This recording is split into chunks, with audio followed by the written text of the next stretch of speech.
At ito na po guys, mapapansin nyo, sinayin ko po yung dalawa, bali dalawang patong na po yan. Kung mapapansin nyo po, yung sa binubuga natin, nabugahan na po natin yan ng 1 coat, full coat.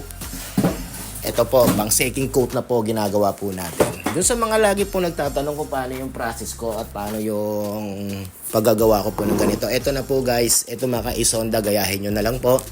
Para sa ganun, makakuha nyo na rin po yung aking finish at quality pong pagdating po sa real carbon fiber. Kasi may mga nagtatanong pa rin, katulad po ng ano daw gamit ko pintura. Ano bang gamit kong top coat? Wala nang iba po, lagi ko pong gamit K92 lang po. Ganito kasi yung process ko kasi nakukuha ko po yung totoong crystal finish. Ito lang po talaga yung sa ulo kong pintura pagdating po sa finish ng aking mga project na ginagawa. At sa dami-dami naman din natin na naturuan na at naging business na po nila ang pagiging carbon fiber. Kahit hindi na po kayo magtanong mga ka-Sonda ko, kahit hindi na po kayo mag-chat, kung sinisipag lang po kayo manood ng aking video, no need nyo na po magtanong kasi nandiyan na po lahat-lahat ng gusto nyong malalaman. Lahat-lahat po nandiyan na rin po yung mga tips kung paano po nyo po gagawin po ng tama ang inyong mga ginagawa.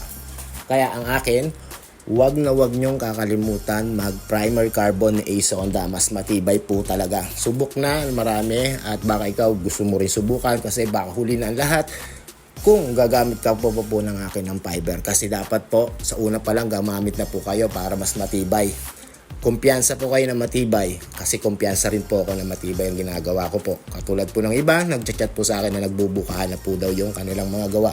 Kaya dapat wag nyo magkalimutan ang primer carbon Sonda. PM nyo lang po ako kung o-order po kayo sa akin ng mga primer carbon. Muli, maraming salamat sa walang sawang nagtitiwala at sumusuporta po kay Sonda. Kita-kits na lang ulit po tayo mga ka-Sonda ko sa next project. Bye-bye.